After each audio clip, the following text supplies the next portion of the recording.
Same here. We'll see how this afternoon goes, and then maybe. I noticed too, there's like a direct going back to San Diego tonight, and like, ooh, it's really tempting. Oh yeah. What time do you fly out tomorrow? Till 3:30. Okay. So later in the day, it's supposed to start tonight and go pretty much all day, but just ice and rain. Okay. I think is what we're supposed to be getting here. So I don't know. We'll see how it goes, I guess. Really don't have anything Friday. So it's kind of the last day. It's Thanksgiving. Yeah. But Or today? Maybe that one. Meeting out in Arizona is a big fun, right? Yeah, Their yeah. big thing, but. I gotta get back to my kids. They're probably. How old are they again? I have like a 5-year-old and a 3-year-old. 5 and 2, okay. Yeah. Yours are young too. Yeah. They're good. My little one's a handful. He's something else. They say boys at 2, you double their height. And girls, excuse me, boys at 2 is 3, girls at 2, right? So if you do that, she's gonna be 6'2". Oh my lord. Oh jeez, well you're tall. I have the opposite problem with my kid. I'm like, I can't get him to grow. He's literally on my throat right now. Yeah. No, I'm gonna stay. Yeah, we'll see what happens with her. Well, 6'2", that would be, well. Okay. Think about what sports are gonna be good for you. My good friend of mine coaches crew and he's crew at Boston University. He called dibs. New to me. His boy. That's funny. Yeah. That's great. So we know there's a place for her somewhere. Mm-hmm. Yeah, No she's kidding, kind you got that of, height. she's grabbing my, she's kind No, of to actually, grab there's my a- bags and bring them back to the office so I can go For, direct. I think ASU. Yeah, and then I'll swing back by your office later Okay, today. and if it Asian ends of up all that you things, need to but go was straight like there, I can always- Sure, 6'2". sure. Well, you'll know because you're But I mean, scheduling the you're appointments, right? right? About the non-starter to me. Here's Yeah. a 6'2" Asian woman that's this good Someone will basketball meet you player, at but the I mean, airport or and she was something. gorgeous You guys too. are always so great. But it was really funny because it's not at all what you would Yeah. expect for. We were talking about sports in Asia not too long ago. Can I? Thank you. Probably.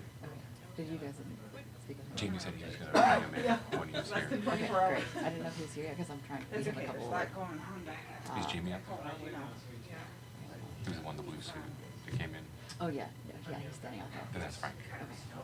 And you had my current, or hopefully a reasonably updated one. Yeah. And obviously I'm not posting full contents of it. I'm just But- posting a few zingers. Yeah, that's fine. Yeah, as long as I was like, Zingers. I've made a few little edits, but it's mostly. She's a red. Smart cookie. So, You can tell. yeah. She went to Miami University. And ended up playing football, not at CU, but afterwards. She's always been in and around sports her entire life. She's a member of Mensa. Oh wow. And, this is, yeah, super driven. It's one thing I tell her, just the conversations, she's constantly thinking and processing what to do with it, not just, oh, I'm just receiving, but sizing everything out, how can this be, yeah. She's great. We were talking about, so recently there was a conversation about Asia and sports, and just kind of what's going on in Asia, and really what has been the biggest impact in a lot of their population growth and the athlete piece is the nutrition. And so, somebody was saying they were in Japan, or maybe it was China, 20, 30 years ago, and saw this person on the subway at 6'1", 6'2", you can see everybody. And nowadays, they get lost in the mix. And really, just within a generation, it's made such an impact on the growth. Yeah. I thought it was. Sugar, Wi-Fi, water, same thing, right?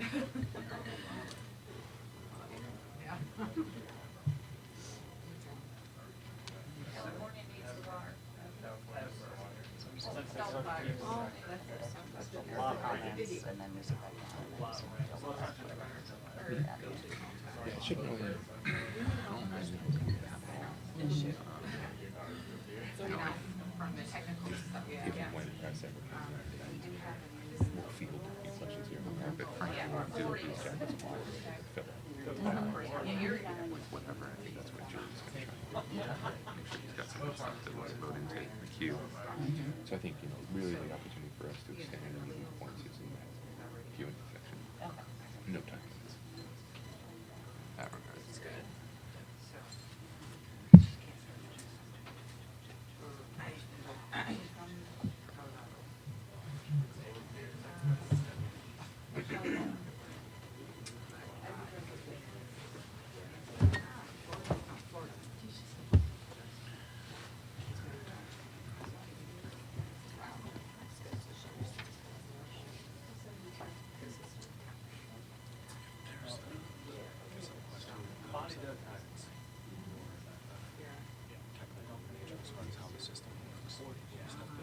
Sure. Yeah, absolutely.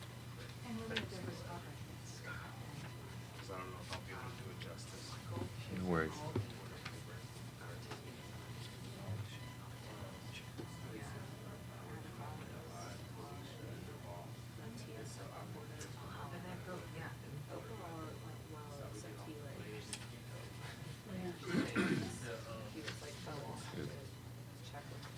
There's I don't know if you know, if you're following stuff on Twitter. I just got on yesterday about the So this is an athletic trainer in, I want to say either Illinois or Indiana, Dustin Fink. Okay. So he's somebody who's influential in that community. Mm-hmm. I see, because I think I see his stuff all the time. I just don't know Okay. anything about it. But Yeah. Oh. And he's super, Oh, that's awesome. super opinionated, I will say. But he's a good guy, and he basically, he's right now running an outreach program for one of the local hospitals. They had cut the programming down to him alone for 8 schools, Oh, wow. and then he's been able to revive it and bring it back a little bit in the past couple of years. But he's a good supporter in that network. Okay. People will respect him because he stands up for athletic trainers and that kind of regard. So he's a good person. Cameron's live.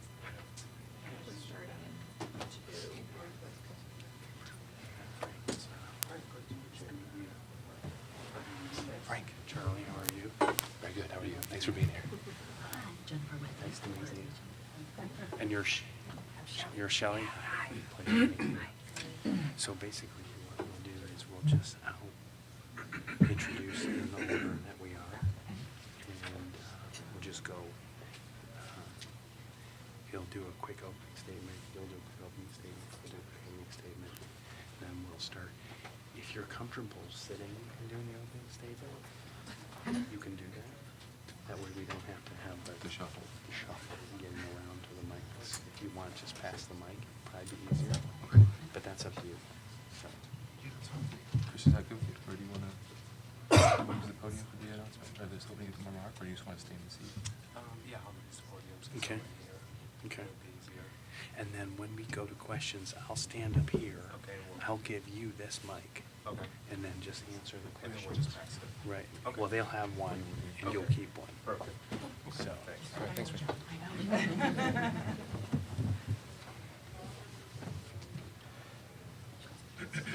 So we stay in our seats for the remarks. Okay.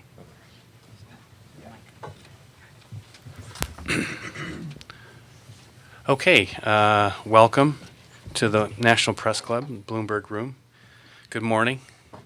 My name is Frank Massano, and on behalf of the club president, Andrea Edney, I want to welcome everybody to the club and our headliners news conference this morning. We want to allow plenty of time for our panel speakers and for questions, and I'm going to keep my remarks brief. Plus, you don't want to hear me anyway. Youth sports are more popular today than ever before, and I know because I'm involved both as an official and with my kids who are college athletes themselves. And while some are less dangerous than others, make no mistake, whether it's a contact sport like football or hockey or not, there is still potential for concussions and head injuries. On the panel this morning, we will discuss ways to better protect our children from concussions and head injuries as they happen on the field.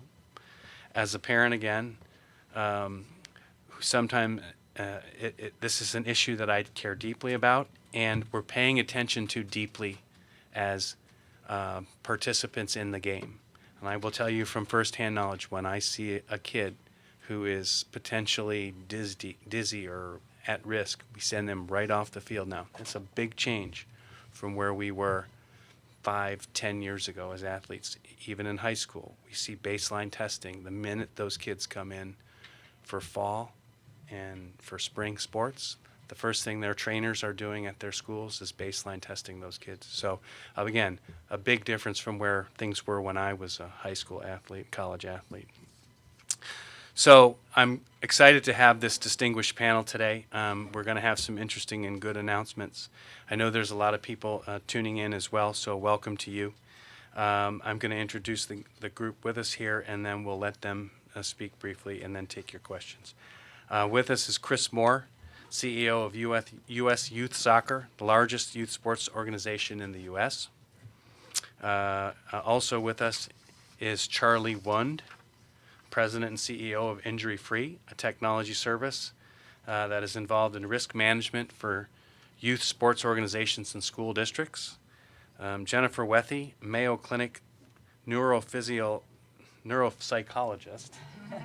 Yes. That's what my daughter's majoring in at Wellesley, wow. neuropsychology. So, and co-director of the Mayo Clinic Arizona Sports Neurology and Concussion Program. She also serves as the chair of the Athlete Development and Sports Rehab Group for the American Congress of Rehabilitation Medicine.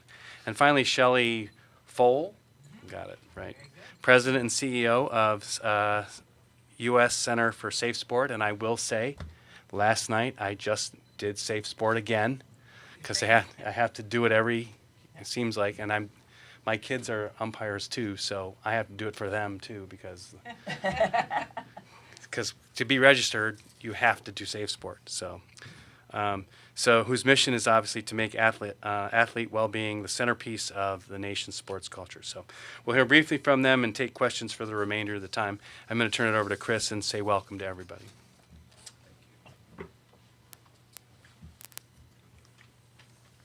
Thank you, Frank. Good morning. I'm Chris Moore, the CEO of U.S. Youth Soccer. Thank you for joining us today for this very important national press conference where U.S. Youth Soccer, as the largest youth sports organization in America and the leader in youth soccer, is proudly announcing to the world that the bar in regards to the standard of care for children as they participate in sports has just been raised with the introduction of the U.S. Youth Soccer Athlete Incident Management, or AIMS, system powered by Injury Free. First, I want to thank the Mayo Clinic, along with the U.S. Center for Safe Sport and Injury Free for collaborating with U.S. Youth Soccer on this first of its kind initiative. The U.S. Youth Soccer AIM system is a wonderful example of the good that can be accomplished when truly great organizations come together and for the benefit of children, our communities, and our society as a whole. I could not be more proud to be working with these great organizations to make the U.S. Youth Soccer AIM system available for our 3 million registered players, 57 organizational members, including our 55 member state associations, and more than 10,000 member clubs and leagues across the country. Knowing the youth soccer landscape within this country and the growing desire to reduce the total burden of the pay-to-play model, providing a tool that required the end user, the players, and their families to pay for their access would not have been an accomplishment. What was needed was some fresh thinking. What was needed was the determination to find a better way to provide the benefit at no cost to the end user. What was needed was the courage to pursue. So I'm proud to announce that the U.S. Youth Soccer AIM system is revolutionizing the youth sports landscape in this country, and that U.S. Youth Soccer, along with our collaborating entities, have found a way to provide access to the U.S. Youth Soccer AIM system at no cost. I'll say that again, at no cost, through the creation of a sponsorship model that over time we are hoping will reduce the total cost of participation to children and their families. Now, this is an accomplishment and one that deserves attention and recognition and one that everyone on this stage and in this room and beyond should be proud of. This accomplishment is important because sometimes the cost of participation can be prohibitive, and it is our desire for all children to have the opportunity to participate in the organized sport of soccer. One of the values of participating in sports is the power that it holds to teach life lessons, bestow positive values, build community, and improve the trajectory of an individual's life. As a father of two amazing children, I know that all parents want their kids to grow up healthy, happy, and high achieving. And participation in youth sports can set a child on a path towards accomplishing all three. While we desire all of the positives that come along with the participation in sport, we also want to keep our children safe. According to an ESPN and Aspen Institute survey, 87% of parents worry about the risk of injury, with concussion cited as the injury of most concern. Furthermore, 25% of all parents surveyed reported having considered keeping their children from playing a sport because of the fears about head injuries. That's pretty startling. I cannot tell you that the U.S. Youth Soccer AIM system will prevent injuries from occurring, but I can confidently say that our system is designed so that if an injury or a suspected injury occurs, the parents or guardians of that child will be connected with licensed regional medical professionals. They will also receive research-based, injury-specific information in their time of need from Mayo Clinic, from the world's renowned experts at the Mayo Clinic, and the player will not be placed back into that environment where additional injuries could occur until they are cleared by a licensed medical professional.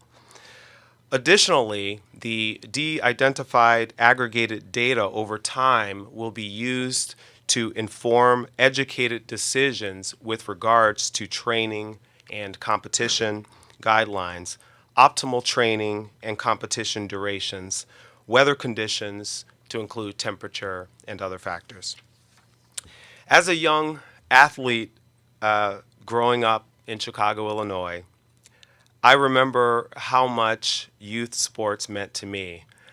In fact, throughout my childhood and into my adulthood, I played multiple sports, and like most or a lot of children, I was injured several times. I suffered a variety of different injuries throughout the various sports that I played, ranging from torn ACL to ankle sprains and even hand trauma. For years, I was a baseball catcher who, throughout the course of a baseball game, would stop approximately 100 or so pitches slamming into my catcher's mitt at speeds of 70 to 80 miles per hour. Now multiply this by several practices and games in a week, times multiple weeks in a season, times several years of playing recreational and competitive baseball in high school and into college. The impact of that repetitive pounding on my wrist actually caused some long-term irreversible damage. And so back then, there was not the technology that is available right now, or this platform that U.S. Youth Soccer is making available to our membership, that would allow my coaches or my parents to determine whether I was capable of returning to play. So the point here is that great organizations working together to set a gold standard of care for children as they participate in sports is the future. And as the Chief Executive Officer for U.S. Youth Soccer, I am truly humbled and could not be more honored to be leading the way. The cumulative effect of all of our collective efforts are guaranteed to produce results even greater than our expectations. And U.S. Youth Soccer is committed to remaining on the leading edge of progress and innovation for the benefit of all who participate under our banner each year. U.S. Youth Soccer transforms lives through the game of soccer, developing and providing world-class soccer-related programs and services that enhance, encourage, and contribute to the growth and development of youth and our organization members. The U.S. Youth Soccer AIM system is just one example of these services, and we will continue to innovate as we're committed to remaining progressive and on the leading edge of what is best for our players, our members, and our sport. Finally, I just want to take a moment to thank the following U.S. Youth Soccer state associations for adopting the AIM system: Alaska Youth Soccer, Arkansas State Soccer, Colorado Soccer, Connecticut Junior Soccer Association, Delaware Youth Soccer, Eastern New York Youth Soccer, Georgia Soccer, Louisiana Soccer, Missouri Youth Soccer, Montana Youth Soccer, Nevada Youth Soccer, South Carolina Youth Soccer, who's joining us here today, Tennessee State Soccer Association, Wisconsin Youth Soccer Association, Wyoming Youth Soccer Association, and we are looking forward to other U.S. Youth Soccer members helping to join us as we advance our sport forward. Thank you again for joining us today, and I will be available to take any questions later. Thank you. Turn it over to Charlie.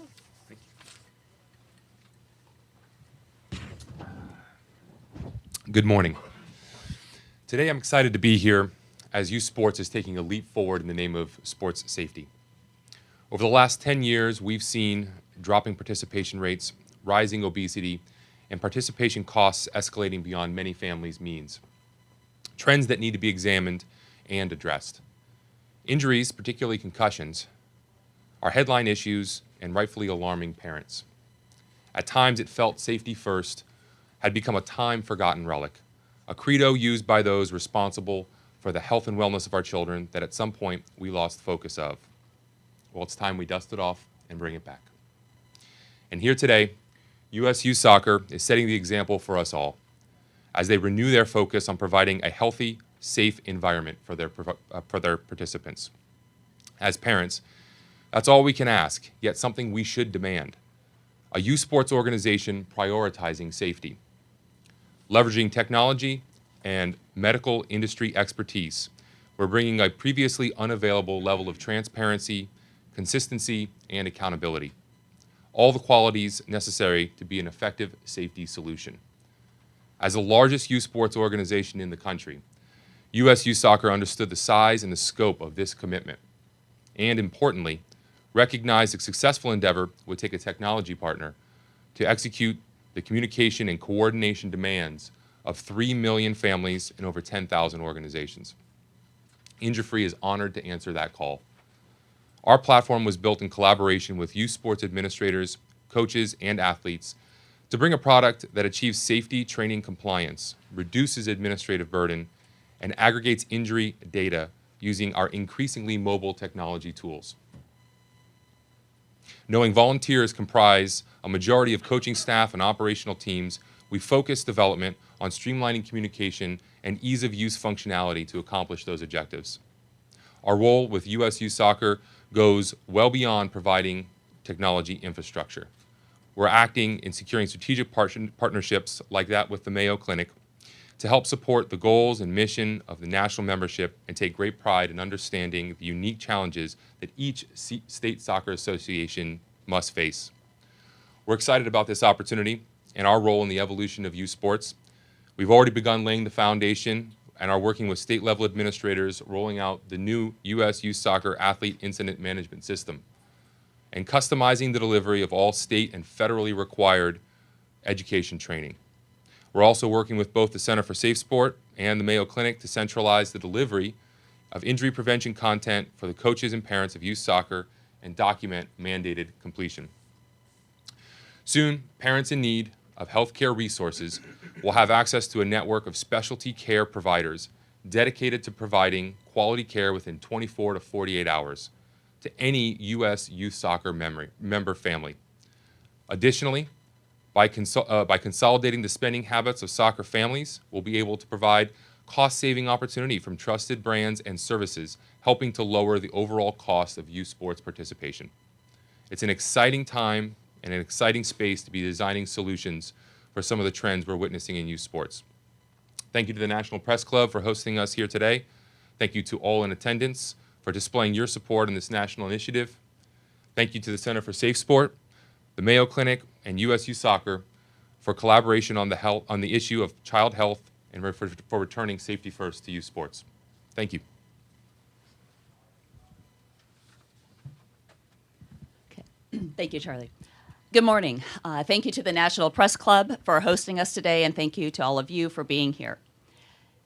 Mayo Clinic's mission is to inspire hope and contribute to the health and well-being by providing the best care to every patient through integrated clinical practice, education, and research. This collaboration is a beautiful example of how that mission can be put into practice.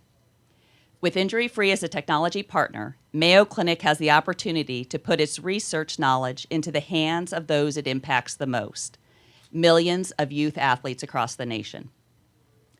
Through this collaboration, U.S. Youth Soccer athletes, coaches, and parents will have ready access to current, evidence-based concussion education and management information provided by the Mayo Clinic, the most trusted partner in healthcare. In addition, Injury Free's technology and personalized delivery and scalable information can have that information provided to athletes and their families at the time that they need it the most. Research has shown that, that following concussion, athletes who are immediately removed from play are more quickly returned to play. Thus, the sooner a concussion can be identified, the sooner that athlete is likely to get back to the sport that they love.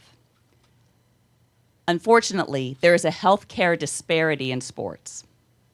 While professional athletes often have ample medical oversight, the largest and most vulnerable population of athletes, our youth, rarely have access to qualified medical providers on the sidelines of their practices and games. At Mayo Clinic, we strive to reduce the impact of that disparity by empowering parents and coaches with the knowledge and tools they need to promptly identify concussion when it does occur, remove that athlete from play, and then so they can recover more quickly and quickly get back to their sport. Through this partnership, U.S. Youth Soccer athletes will learn about concussion risks, prevention, and appropriate and safe management. Those athletes who are suspected of sustaining a concussion can be removed from play, properly assessed, educated about what to expect during the recovery process, and, when appropriate, return to their sport. Concussion and other sport-related injuries continue to capture the national headlines. Evaluation and management of concussion has changed drastically in the last decade, further contributing to anxiety among parents, athletes, and even medical professionals. This collaboration is an opportunity to separate concussion fact from concussion fiction, provide reassurance, and promote the benefits of safe athletic participation for one of our nation's most valuable resources, our youth. Mayo Clinic would like to thank US Youth Soccer for leading the way in youth safe sport participation. We'd also like to thank Charlie Wund of Injury Free for having the vision to bring together the nation's largest youth sports organization, US Youth Soccer, and a world leader in healthcare, Mayo Clinic, in this groundbreaking collaboration to improve the health and safety of youth athletes. Thank you. Turn it over to Sean. Good morning. Let me start by asking a simple rhetorical question. When you think about athlete safety, what do you find yourself gravitating towards? I'd be willing to bet that most of you thought about medical care on the field of play, things like concussions and broken bones and dehydration and overexertion, things that we've been talking about this morning. Certainly, these are extremely critical issues, and we should consider that we should all consider. And groups like the Mayo Clinic are leading the way in how we address and prevent these injuries from happening in the first place. What probably didn't come to your mind in terms of athlete safety was players' emotional and mental well-being, because these injuries are not as easily seen or identifiable. We often don't think about their impacts. How bullying, hazing, emotional, physical, and sexual abuse can cause adverse and lasting effects are not only in a sports setting, but in everyday life. Emotional and mental well-being are just as important to an athlete's safety as these physical elements. As the first and only national organization of its kind, the U.S. Center for Safe Sport is uniquely positioned to address these issues and provide solutions for players of all ages and skill sets.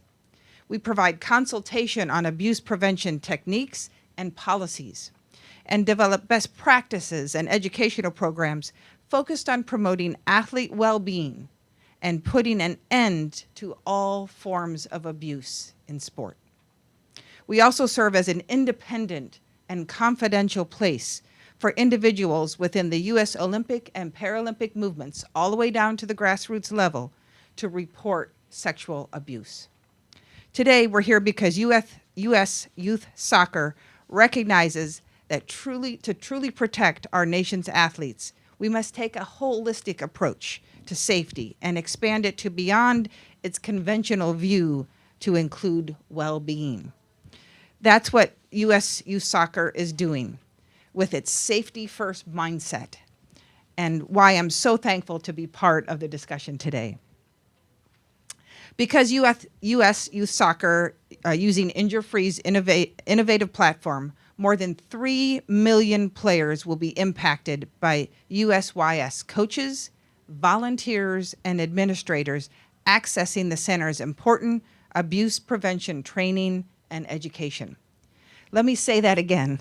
Protecting the health and well-being of 3 million players ages 5 to 19. This is remarkable because so often the attention around these topics is mainly spent on professional and elite athletes. But U.S. Youth Soccer, the largest youth sport organization in the U.S., is taking the initiative to bring accessible abuse prevention education and training to the youth level. That's exactly what we need to be doing as a nation. Making sure that we start talking about these matters as early as possible, and because abuse can happen at any age.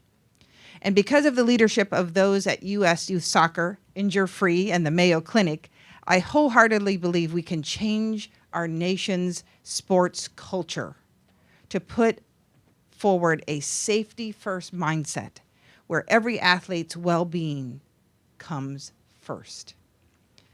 As my fellow panelists have stated, and I will reiterate, thank you to the National Press Club for hosting us. Thank you to everyone who came today to be a champion of this initiative. And finally, thank you to U.S. Youth Soccer, Injure Free, and the Mayo Clinic for your leadership in advancing every aspect of athlete well-being in youth sports. Thank you. Okay, thanks for those comments. That's just a great start and a great effort underway that will have long-term implications. I am going to take the moderator's prerogative to have the first question. And the question, and I have many more, so if no one else has them, so. But I wanted to just ask this question as kind of a general context question. How did we get here? Because I have a cut on my forehead that I got in a hockey game when I was 17 years old. And it was a 23-stitch cut that I took in the forehead. And went back into the locker room, stitched it up, and came back out and played. And this was, so I'm 50, so you do the math. I promised there would be no math. Sounds like he's wearing that as a badge of honor. Yes. I have several. Just saying. I have several. So that I always, my wife's like, oh, I'm like, oh, well, I got another one. That's okay. But for me to be able to come back out and play, that just today, 5 years ago, 10 years ago, that wouldn't have happened. So what has changed? What got us here?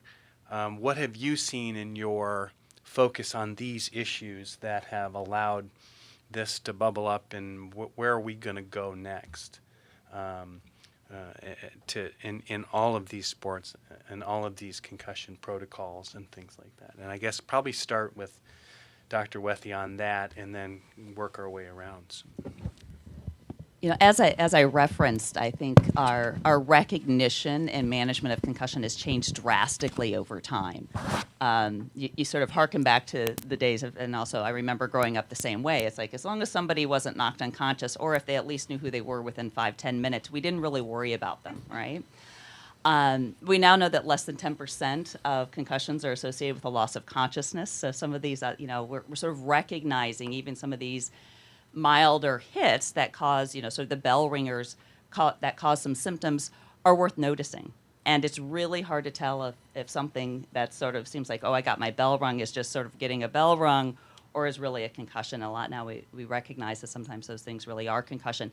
So we kind of take that philosophy of sort of when there's a question or anything, to at least check them out. At least concussion is now finally on the radar, because unfortunately it's taken some folks having some bad outcomes to get us to recognize that it's something to be taken seriously. That said, everything needs to be kept in perspective. The vast majority of concussions heal fine, and the vast majority of folks will have 100% recovery.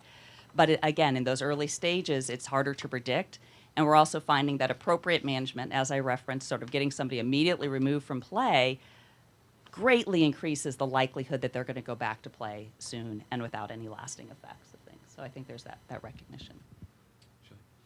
Sure. Again, speaking on to the areas of emotional, physical, and sexual misconduct and abuse, obviously we're all of these things are important. Everything from bullying, harassment, hazing, all the way up to the most heinous stories that we've been hearing in the news today.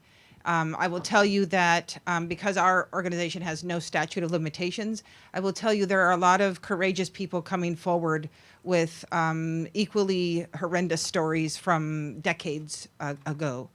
And so I think, again, the knowledge and I get the courage of individuals coming forward now is allowing others to come forward with their stories.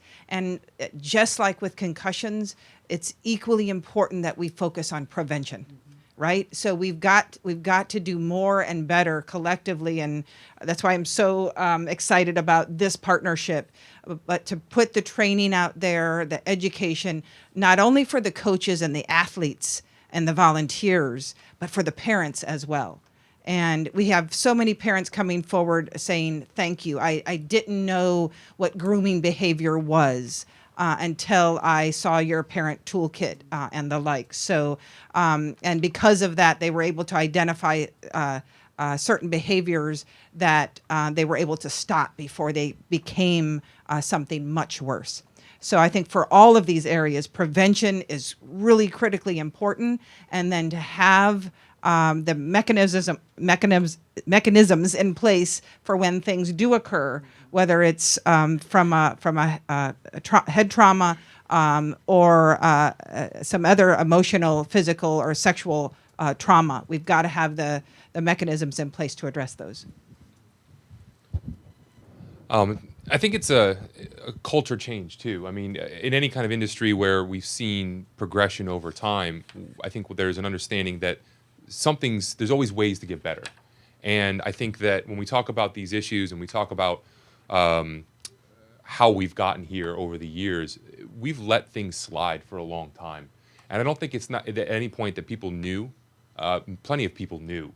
I played college football, and you weren't going to pull me out of the field. And there's a game where I remember watching film, and there was about 3 or 4 plays I could not remember after getting hit in the head. But certainly nobody else stepped in to pull me off the field. And I think those are where these types of check lights or fail safes are being developed. I I think the another question here that's important is what's taking so long to change it? And I think that's the frustrating thing for us is that these are children and we're supposed to be here protecting them. And especially in these cases of child abuse, why is it taking so long for people to jump on the boat? I don't, that's an issue that needs to be addressed. Now we recognize that there are issues, there are solutions that are in place. It's time to make those changes, and it's time to do that as fast as we possibly can. Because again, every day that we let this go further, there's another child that's being put at risk in somewhere. And now that I have 2 daughters, it's unacceptable as far as I'm concerned. But it certainly wasn't acceptable before for anybody else's child as well. I agree with everything that has been stated. I can't sit here and say that definitively or quantifiably that things are getting worse. I really can't. I don't have at my fingertips the available data to make that assertion. But what I can say is that the environment has certainly changed to the point where the spotlight is shining on all organizations, particularly at the national level, but even at the local level. And I certainly believe that our members are doing a phenomenal job, as they always have, in ensuring the safety and well-being of our players. But I think that risk management concerns have been elevated given some high-profile cases that have been talked about in the media, and plaintiffs have awarded some very large settlements. And I think the onus is on all of us to ensure that our number one objective remains to keep kids safe. And for U.S. Youth Soccer, I think collecting the data and all of the findings and insight is important, particularly as we are essentially a confederation of several member organizations. Being able to adequately address risk management concerns is paramount for us. And the way we go about doing that is we collect information from the local level. And this U.S. Youth Soccer AIM system that we're putting in place will enable us to collect all of these stories. Right now, we have paper. We use paper and pencil at many of our locations across the country, including our regional and national games, when it comes to tracking and managing injuries. And I'm not specifically referring to head injuries. I mean injuries of all types. And so the ability to aggregate information into a central place so that we can track our progress against some key goals and metrics is really important, and we can address return to play and other issues in real time. And I think, as has been stated here, prevention is key. Being able to train and educate our members on the best ways to administer the game and keep kids safe is really important. And so I'm really excited about the opportunity to deliver this tool to our members so that we can become better as an organization and deliver on our number one objective, which is to keep kids safe. And clearly that's what makes this soccer's AIMS system so revolutionary. And will it be something that will be able to be used by USA Field Hockey, USA Gymnastics, USA Diving, whoever else needs to use it? Is it mobile? Is it portable? Yeah, I think Charlie could probably speak to its application beyond our sport, but I think that's the goal. Right now, just given the fragmentation within our sport, but then even outside of the sport of soccer itself, various organizations use their own tools and resources and methodologies to keep their players safe. But I would, given the commercial applicability and enabling content delivery to not just commercial partners, but also, health providers and trainers and others. I think this tool has the relevance and appeal outside of youth soccer as well. Maybe Shelley, you could speak to that as well, because it seems as if safe sport is universally supported and used by many of the different USA events. Yeah, all of the U.S. All national governing bodies of Olympic and Paralympic sports must use the safe sport training, and so that is mandated through the U.S. Olympic Committee. In addition, though, because of Senate 534, the Protecting Young Victims of from Sexual Abuse Act, and this, which authorized our organization, authorized the center as the organization addressing these issues for our country, which passed last February. Now all amateur sport organizations must do training and education in this space. So as you can imagine, we have hundreds of organizations that have come to us and are now accessing that training. And I think what's really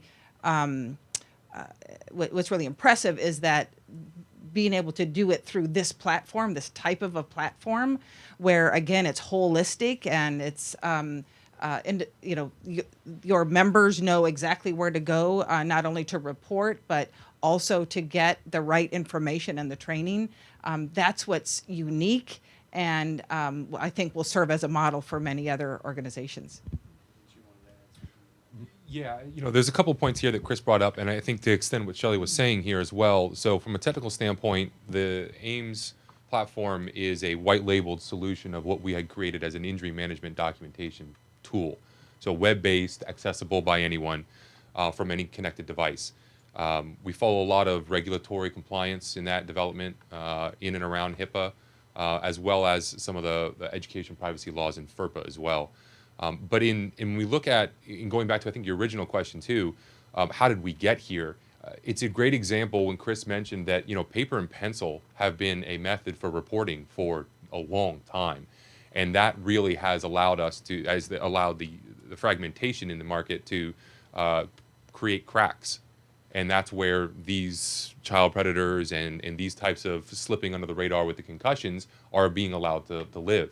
And so absolutely what we've done is we've taken our platform and we've white labeled that for U.S. youth soccer specifically, because there are components that are unique to that environment, but it's applicable and being used by school districts and other youth sport organizations around the country now in other formats as well. And we're excited to be able to amplify the message for the U.S. Center for Safe Sport too. As Shelley mentioned, right now, because there are state and federal laws that fall on volunteers' responsibilities for the education training, we're able to centralize that now, making it easier to be a volunteer, not have to go to 4 or 5 different websites. They know where to go. This has become their tool. And by white labeling it for the organizations that we work with, it's a familiar source of information. It's where they understand this associates with the organization that I'm working with, which will increase that compliance. And it seems like they're the vehicle, but Dr. Wethy's got the substance, right? And so discuss that role that you guys play in the vehicle of providing the details and the PhD material that then becomes the content for what Shelley and Charlie and Chris are doing.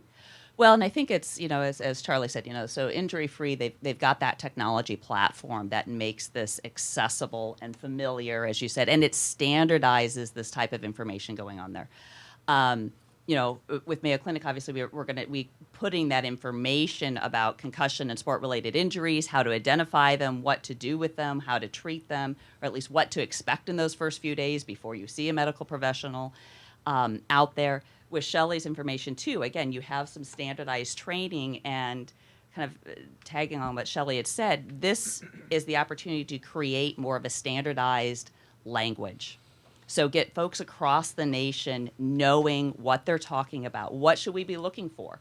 When it comes to concussion, of course, maybe we're looking for dizziness, somebody stumbling off the field. You mentioned, when it comes to a potential abuse situation, you talked about grooming behaviors. What are these things we're giving everybody out there, whether it's talking about injury related or more of that mental health and abuse potential? What is it I should be looking for? And then if we see that, what do we do with it? And then what do we repeat? And then we have this standardized a way of doing it through the injury-free platform and the AIM system of them being able, there's this reporting and we can track that over time. So it creates a standardized language that people across the nation can be looking for things and they know what to do with it. Because so often, as you said, those cracks exist because not everybody knew what to look for. There's a lot of misinformation out there. There's a lot of making excuses. This is due to something else, some other thing that is there. I don't really know if I need to pay attention to this. This definitely puts everything on alert. This is what you need to pay attention to. We're providing you that information, and we're giving you a platform so you know what to do with that. And then, as Chris is saying, we have that aggregated data. We can kind of monitor that over time and then also see what is the impact of any changes that would occur. Rule changes, changes in practices, changes in coaching. What is the education? We can look at that so that we're still continuing to, over time, raise the bar for safety in sport across all different levels. Let's take some questions from our folks here. This is the National Press Club, so we will obviously defer to members of the press first. We're from members of the press. When their questions, if their questions are fulfilled, then we'll go to others. But go ahead. Yes, thank you for doing this. I'm Maria Pena with La Opinion out in LA, but I'm the Washington correspondent. Just on the practical side, it seems like a lot of it is targeting like the consumer end of youth sports. Can you walk us through specifically how this initiative will help parents? Say, for instance, a child gets injured playing soccer. They haven't been diagnosed with a concussion yet, but they suspect it. Walk us through how this initiative will help parents and the youth athletes. A big part of that is information in time of need. And so like Dr. Wethy was saying, Mayo Clinic's materials on what to look for in an injury or how do I take care of an injury at home, but probably one of the biggest decisions is when do I take my child in for medical care? And then our service will be able to regionally provide suggestions on who those medical providers or specialists would be. So a huge cost right now in youth sports is the healthcare costs associated with injuries. Over $5 billion a year are estimated to be spent by parents in healthcare costs. And what we're trying to do is streamline that access the same way the professional athletes have access to care for parents of youth sport athletes by giving them these preferred provider relationships on a regional basis. This will allow then a parent who doesn't know where to go to be able to speak to a specialist who can then guide them in that right direction, avoiding unnecessary healthcare costs like taking them to the ER right away. You may not need to go to the ER, certainly in life-threatening situations, but when it comes to where else can I go or who I should go to, streamlining that approach to the right provider, the right care at the right time will reduce that overall medical bill as an example.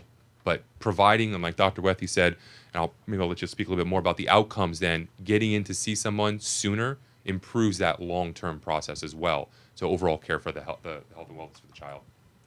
Right. Thank you, Charlie. So certainly that getting folks put on the right track following an injury, and I'll use concussion because that's what I work with the most, and it seems to be in the headlines the most, does seem to make a difference. So what is, there's a little bit of rest, but we don't want too much rest. We want a gradual return to activity, but not pretending nothing happened to where you're going too far. So helping to get that moderation in there, as well as, some of the information we're going to be providing is talking about what to expect athletes, these youth athletes, their first job, number one, is actually school for most of them. So what does that return to school look like? What should we expect for that return to school process? What should I do before we get a chance to even get into a medical provider who might be able to provide us with more information on that? So those types of things. What should we do those first 24 hours or so? Just to get sort of set that expectation right, because some of it is the fear that is created because of some of the information's out there. And so we want balanced, appropriate information. And so some of this is both the psychological impact as well as that physical and neurologic impact and then emotional response. And so we want to kind of get the right information, the right time, modulating that. And this gives us an opportunity because sometimes it takes a little bit to get into medical professionals. What are some of the basics of what we should expect and sort of that sort of concussion or other injury home care initially? I'm also going to extend on that too. I think that when you talk about for parents, how can it help them? How about providing them a youth sports organization that's doing what they're supposed to be doing? Giving them a place where if you're making a decision of where my child's going to play soccer, for example, now you know that their coaches are going through the safe sport training. There's a level of transparency so that they're not going to be returned to play too soon until they're properly healed or receive that diagnosed concussion clearance. I mean, that's a huge, tremendous service for parents in these day and age. We talk about how we got here. What is the competitive model? How are we, making decisions as parents of the types of programming that we're putting our children in? So now I think we have an example of one, and it's the largest one in the country, where parents can go. They know that this is a safer place, and then we can focus on soccer. We know that we've checked the box. It's about this is compliance. It's not headline news in that regard. But it certainly is important, and this is the safety first mindset that I think that we're trying to express here. Yeah, I would echo those words. You took the words right out of my my mouth, Charlie. I think the biggest benefit, particularly for a national youth sports organization like U.S. Youth Soccer, is just instilling confidence in parents that we are providing a very high standard of care, that we are, to your point, checking all the boxes in ensuring the safety of their child. And then I think from there, ensuring that we provide the education and training to coaches and trainers and administrators and all of the different stakeholders who come in contact with that child, and ensure that we're all speaking a consistent language. And I truly believe there is an intersection between sports and medicine, and parents want to ensure that we are working symbiotically to protect their kids when they register to play our sport. And I think that's the biggest benefit. If you look across the country, particularly starting at the grassroots level, there are a lot of parents who volunteer to coach or referee, and it's important that everyone is speaking the same language, and that we're all taking the right steps to ensuring the safety of children. Hi, my name is Renata. I'm with Arizona PBS. So why focus so much on concussions and not as well as on other issues? I'm a big soccer fan, and I have a feeling that knee injuries or even foot injuries are a lot more common than concussions in soccer. So why not also give the information of those injuries as well? And that is coming. That's going to be part of that. This collaboration is we talk a lot about concussions in part because concussion is one of the things that keeps getting into the national headlines. And when we talk to parents, it seems to be one of the things front and center on their mind when it comes to sport-related injuries. But at the same time, for an athlete, especially if you ask a professional athlete, which would you rather have? Would you rather have a concussion or an ACL? Which are you likely to get back from? You're probably going to get back to to play sooner from that concussion. And actually, depression's actually worse 6 weeks following an ACL injury than it is following a concussion. But concussion is what is in the news right now. So that's sort of what we're talking about. But this collaboration, we're going to be providing that other information too. So this really is a whole Mayo Clinic, entire sort of sports medicine package and collaboration for things that is just going to continue to grow and develop over time. Kind of to speak to the uncertainty of concussions versus the certainty of knowing that you blew your knee out, or the certainty of the doctor with an MRI telling you, you're going to have surgery here, versus the unknowns. I mean, one of my daughter's teammates was out. High school lacrosse player, she was out for like 6 weeks, 8 weeks, and she couldn't go back to school, and she couldn't focus because of the concussion. And her parents her father was a dentist, so he's medically trained. Mm-hmm. He had no idea what was going on with her, and so I think there's that uncertainty too that maybe is part of the reason why it's so much focus on. Absolutely. To your point, there is a lot more variability probably in concussion recovery than there is maybe in terms of some of these other injuries, or at least sort of what is that protocol. But like with other things too, it probably varies to a degree on what is that person's exposure. And we're sort of finding that a lot of times the folks that have those prolonged recoveries, they had some risk factors. Did they have some other injuries perhaps that were not previously recognized? And that's when we're really finding a lot of the problems with concussion occur is, these sort of, I got my bell rung, or there was something that was there that nobody actually looked at, or I didn't report, talking about from the athlete's perspective. Had they kind of pulled out and got those addressed right away, the odds of kind of returning back to play sooner go way up. But there is a lot of variability. There's some risk factors for prolonged recovery, history of some of the migraine or other issues, certainly history, if there is a history of PTSD or abuse or anything like that, that also complicates recovery from almost any injury, particularly one like concussion. So I think that's the other reason it's on people's minds so much, and it does create a lot of anxiety, even among medical professionals. We get a lot of referrals into our specialty clinic that are coming from other medical professionals, and they don't feel comfortable knowing what to do. So I think getting into those specialists, as you said, kind of creating a network of folks who really kind of have some basic knowledge and can put folks on the right track early on makes a really, really big difference. And I think for our part, we're not just focused on head injuries. As you noted, there are numerous types of injuries that could emerge. I think holistically, we're looking at injuries both on the field and off. And I think improving the level of accountability is first and foremost important. And I noted earlier that that we're still, at least at the national level and regional level, still using paper and pencil.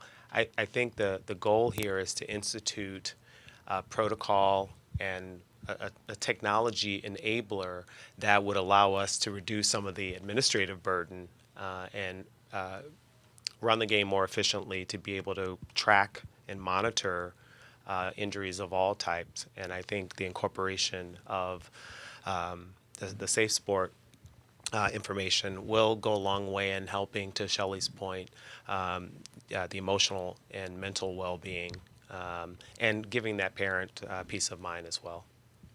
I think, Chris, too, I hope one of the takeaways for today is just how all this is interrelated, right? It is. Think of everyone's comments is that, as you said, like if someone's out with a concussion or a knee injury or whatever, not only the physical repercussions of that, but just how that manifests itself from an emotional or mental well-being. Obviously, if someone is emotionally abused on the field of play by their coach or a volunteer, that may have a long-lasting impact on that child. And if someone is physically abused by being sent back into the game when they're injured, or from overuse and not getting the proper coaching and training that they should have, that has repercussions, right? That they're so it's all interrelated. And I think the bottom line, at least for me, and I think for all of us, is that what we want to be able to do is instill the lifelong love of sports, right? Like, these kids may never set foot on a competitive field of competition at an elite level, right? But what we want is for them to play sports for their lifetime, right? Whether it's soccer or some other sport. That's what we want. We want to instill that lifelong love of sport. And if anything takes that away, whether it's a physical injury, an emotional or mental abuse in some way, or God forbid, a sexual abuse incident, if anything takes a child or an adult away from that love of sport, then that is one too many. And so I think all of us are committed to just that, to instilling that, and to make sure that we have a nation full of active, vibrant, vivacious individuals that are out there for the love of sport and participating therein. Jane? Thank you. Jamie Horowitz. I'm on the Newsmaker committee here, and thank you for coming today. I guess my question goes back to where Frank started. It seems like there's been a really changing perception of concussions and how to deal with it. When I was a kid, I read Hardy Boys Mysteries, and it seemed like every 50 pages they would hit him over the head and they would be knocked out and come back and brush it off like nothing happened. And as a parent, I think one of the scariest things that ever happened to me was when my child had a concussion, and talking to the doctors and figuring out that I knew nothing about this, and all of my perceptions were wrong, probably partially because I read those things like Hardy Boys books. But I guess my question is, okay, so that takes us up to where we are today, and you have technological applications and collaborations. But where are we going?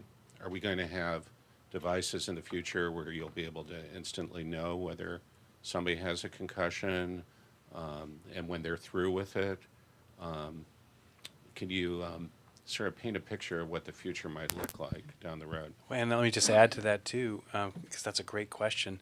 But who is the implementer of that? Is the certified trainer the implementer of that? Or are there on-field doctors? Or, in some places when you have youth sports, you don't have trainers, or so does it have to be a coach, right? So is that who is the implementer there too?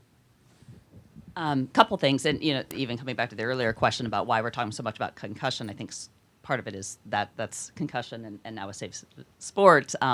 That's one of the areas where there's mandatory education. So that's one of the main reasons we're talking about that. But again, in the interest of the athletes, we want to talk about all injuries. But speaking back to the concussion, certainly it has, as I said, sort of that management and everything has changed, and you're talking about kind of where are we going. There are technological changes that might be helping. Soccer isn't necessarily one of a big helmet sport, but there's people are looking at helmets for different things, changing rules of play. You even mentioned, well, is there certain times a day? We're in Arizona to where these 2-a-day practices in August when it's it's humid and it's 115 degrees. Well, are you more at risk of injury there? So there are some folks that are looking at in this idea of can we start to be able to predict certain times that are at increased risk, certain athletes, certain times, certain situations to where you're at increased risk, not only of concussion, but some of these other, heat-related and other injuries that are there. You mentioned also, is there maybe going to be some technology that tells us instantly when somebody's had a concussion? Certainly people are looking a lot at that quite a bit. There's a lot of research with helmet sensors. We aren't necessarily finding, though, there's this magic, sort of magic cutoff of things there. Because when the sensor research, for example, you can have a concussion anywhere from as low as after a 30G hit to some of these guys take over 200 Gs and don't have a concussion or don't necessarily report it. So there's so much variability there, but that's also where we're finding some of these things that maybe it's multiple moderate hits and then there's the straw that breaks the camel's back. That sort of tips the scales into that concussion. So there's not and a lot of times it's that rotational force, not necessarily just this direct impact. So there's a huge amount of variability there in terms of what is the hit or the situation that causes concussion. Sometimes you see this really dramatic thing and the person walks away fine, and then some other times something that looks very modest and they clearly have symptoms of injury. So we're a long way from being able to just say, oh, wait, there's, it suddenly clicked over to red, that person must come out. We're more promoting that idea of, when in doubt or whenever there's a question, what do you look for? Check them out. Sort of that, really checking them out and then hopefully providing, because there is not a medical professional on most of these sidelines. So recreational, club sports, youth sports in particular, again, I mentioned in my statement that I view it as a healthcare disparity. I mean, ideally, you would have a medical professional on every sideline, but we are a very, very, very long way away from that. And so what we want to do is also, again, creating that common language, and then what is a specific protocol? What do you have if you have a volunteer parent or coach on the, a lot of times it shouldn't be the coach because they're busy coaching, but somebody else who's going to be there on that team and always there specifically kind of as a spotter. What are we watching for? What are we looking for? And then everybody knows that when there's something that they can kind of have that patient or that athlete pulled off to at least check them out, and I think that's the next thing, because we're a long way away from having that magic thing that says, the automatic kind of concussion check and boom, they have it or not. I think the other, I mean, obviously we can't look into a crystal ball and predict what's going to happen in the future, but for U.S. Youth Soccer, we have 3 million youth athletes who are registered to play through our 55 state associations and other organization members, and we have a solemn duty to do right by them. They are our most prized asset, and no one wants a new policy, no one wants a new rule, no one wants to be forced to do what many would argue is the right thing, and there should not be a trade-off between cost and safety. Otherwise, that's destructive. And so I think going forward, it's going to really take a village, an entire ecosystem of different stakeholders working together. No one wants regulation. No one wants the federal law to dictate what we do. But unfortunately, there's a reason why there are street signs, on traffic, corners. I mean, we need it.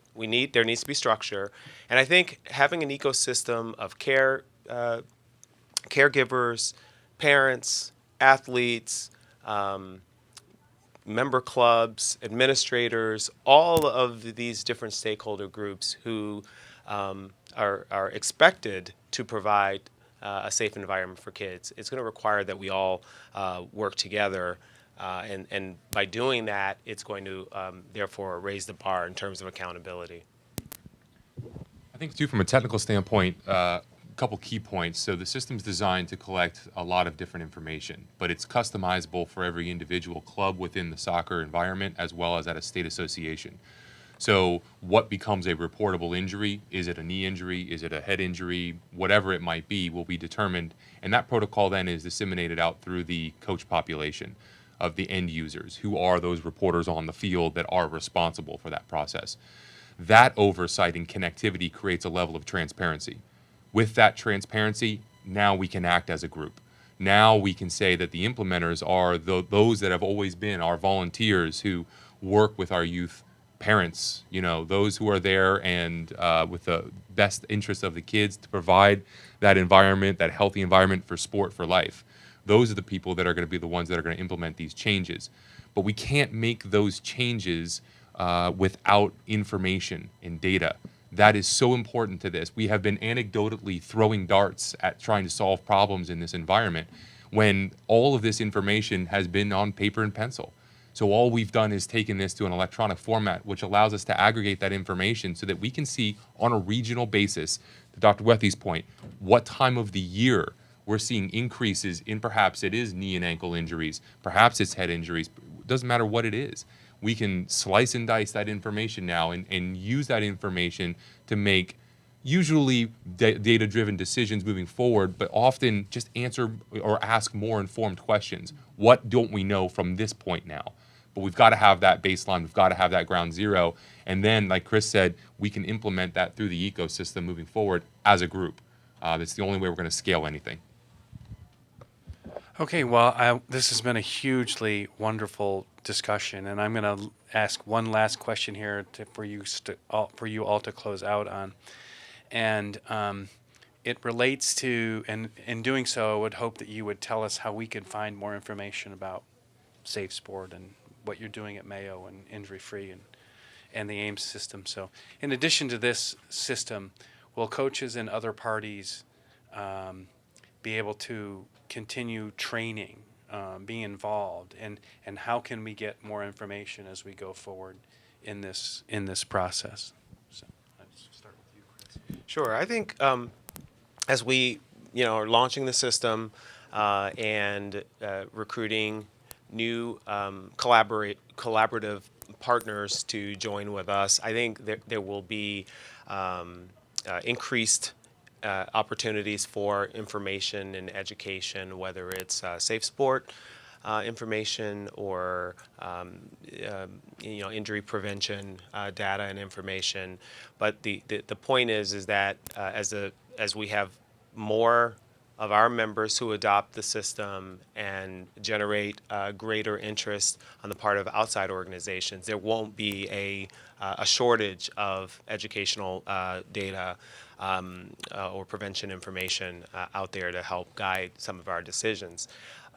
Oftentimes we want to wait until, to Charlie's point, until we have collected ample data and absolute findings before we enact strategies. I would argue that given the environment, we are going to, in many cases, have to move forward with enacting strategies to generate that culture change that Shelley talked about earlier in order to keep kids safe. But I think, at least within our sport, we have a pretty good understanding of ways to keep our players safe, and our members are doing it each and every day. It's just being able to ingest that information from the grassroots into this national AIM system to better help us make data-driven decisions around education and prevention going forward. And I'm hopeful that we'll be able to do that in the future. Charlie, go ahead. A couple key points too to kind of how do we get more information. So as Chris mentioned before, this platform is free to any U.S. Youth Soccer membership organization. So if there is a membership organization that wants to take part, first check with your state administrator, because Chris also listed a number of states that currently right now are rolling out the platform and they're engaging with their populations. This isn't something you just flip a switch to.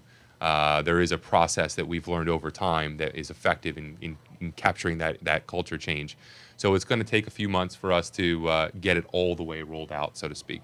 But certainly reaching out to us, our website at injurefree.com is a great place to get a hold of us, and we can then help you direct to the appropriate resources to get you connected to that AIMS platform. I think also then, as we move forward and we look to where can we find education, U.S. Center for Safe Sports is going to be a great location for anything there. Mayo Clinic is a wealth of information about all of the types of injuries that might be happening, or any type of situation really, pertaining to your health and well-being. So obviously there's going to be some great content there as well. But it's going to be an awesome project for us as we move forward. Again, we touched on it, that this type of platform is obviously going to be available to all of the other youth sport organizations throughout this country. And ultimately our goal is to create an infrastructure network where we have a safe playing environment, not just on the fields, but in the schools, where these kids can just live, be happy, do their thing. And kind of what Shelley said, she got me real fired up over there about making sure that they're active for life. I mean, that's the goal here. So anyway, there's lots of other great resources that are out there as well. It's not just us. We're not the only technology vendor in this space. But certainly if you're, take the step. If you're an administrator, somebody who's responsible for children's well-being, look for these solutions. They're out there.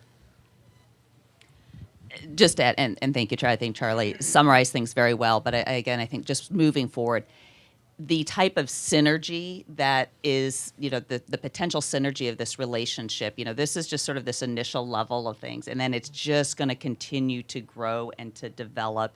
And we're going to have then that data that's there too. So there's the information, there's more information coming, and that education, the type of information that's going to be accessible on a variety of health, different things, as we said, not just concussion, other injuries, to all of the U.S. youth soccer population, as well as that ability to have that sort of aggregated data and say what increases injury risk, what reduces injuries, not just concussion, but injuries across the way, and having some very specific common language protocols. That's the thing. Sort of what is the protocol? What do you do if you see this? This is what you should do. Next steps sort of to follow up on things. And as Charlie said, for more information, certainly there's mayoclinic.com or .org has all kinds of information on it. We also have Mayo Clinic Connect pages on concussion that will have a whole ton of information on concussion-specific information there. Yeah, and again, just to echo what's already been said, I think the beauty of this partnership is that we will grow and expand, right? We will listen to the folks that are out there in terms of what is needed. And, for me, and I think for all of us, it's while we might lead with how do we get to the coaches and the administrators and volunteers, it's equally important to get to parents. And, for me, like, I want parents to create demand. When they go to sign their child up for the local youth soccer team or league, I want them to be asking, so, do you participate in this program? What policies do you have in place that will protect my child? And if that question can't be answered satisfactorily, then they need to move on to another organization that can. So I think parents creating the demand, and thank you for focusing on that parent piece, is critically important. We also need to engage the athletes. We just had our first youth symposium at the end of October, and I got to tell you, like, kids are they're leading us. They will lead us. They'll continue to lead us. So when we talk about changing culture, let's not forget to ask the kids what they want and how they can lead in some of these efforts. And so when they are witnessing something, whether it's a concussion or a teammate not reacting as they should from an injury, if you will, whether it's a teammate that they think may have experienced some kind of sexual misconduct or abuse, that they feel empowered to stand up and to say something, or at least help their teammate get to the resources that they need. So again, I think it's all of the above, right? It's all of it. And to truly change culture, we've got to make sure we're providing the best, the best in class, if you will, training and education and information out there to coaches, athletes, sport administrators, parents, and the like. Well, I want to thank everybody here for coming today, and just finally close by saying you can connect with these organizations and these people, find them on the internet. It's very simple to do. More information is always available. And remember, do not yell at the referees because it's never their fault. I just want to say thanks for everyone, and thanks for being here, and I hope we all learned something. And again, well, thank you for attending.